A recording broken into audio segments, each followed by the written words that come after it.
Hello students, आज हम लोग जेईई एडवांस 2018 में पूछे गए फ्लूइड मैकेनिक्स का क्वेश्चन डिस्कस करते हैं। देखिए क्वेश्चन क्या है। Consider a thin square plate floating on A viscous liquid in a large tank. The height h of liquid in the tank is much smaller than the width of the tank. The floating plate is pulled horizontally with constant velocity u naught. Which of following statements is are true? देखिए ये liquid है, इसका height दिया है h और एक plate है जो यू नॉट के कांस्टेंट स्पीड से पुल किया जा रहा है।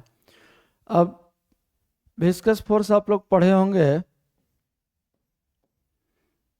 अगर वेक्टर फॉर्म में लिखें तो minus eta coefficient of viscosity A surface area of plate और D V by D H velocity gradient. तो अगर इस केस के लिए हम लोग इस फोर्स का वैल्यू लिखें तो एफ इक्वल टू हो गया, ये माइनस साइन तो डायरेक्शन बता रहा है जो वेलोसिटी के अपोजिट लगेगा, तो मैग्नीट्यूड हो गया कितना ईटा ए और स्पीड दिया हुआ है यहाँ कितना यू नॉट, तो डी वी का वैल्यू हो गया यू नॉट और डिवाइड बाई डी एच, तो हाइट हो गया आपका एच।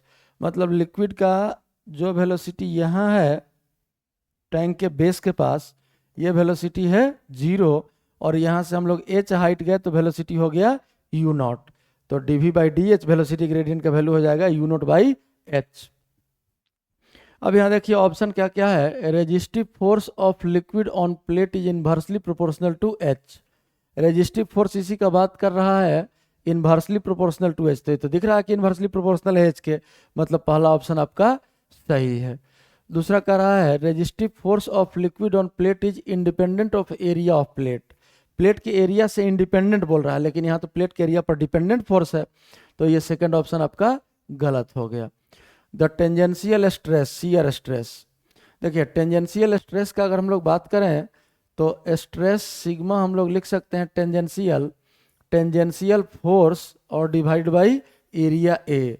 तो अगर यहाँ से हम लोग फोर्स बाई एरिया लिख लें तो ये आपका क्या आ जाएगा value eta you not by H. अब देखिए क्या ऑप्शन दे रहा है सी में, tangential stress on floor of tank increases with you not. Tangential stress sigma का वैल्यू यू नॉट बढ़ने के साथ साथ बढ़ेगा, तो हाँ डायरेक्टली प्रोपोर्शनल है, तो अगर यू नॉट का वैल्यू बढ़ाएंगे तो सिग्मा बढ़ेगा, मतलब ये ऑप्शन सही है। The tangential stress on plate inversely plate varies linearly with viscosity eta of liquid. Linearly तो लिनियरली वेरी कर रहा है, पावर 1 ही है, यहाँ एन का पावर कितना है 1, तो ये फोर्थ ऑप्शन भी सही हो गया। मतलब हम लोग लिख सकते हैं कि sigma T directly proportional to eta. तो ये आपका ऑप्शन कौन सा हो गया, ए सी और डी, यही तीनों ऑप्शन सही है।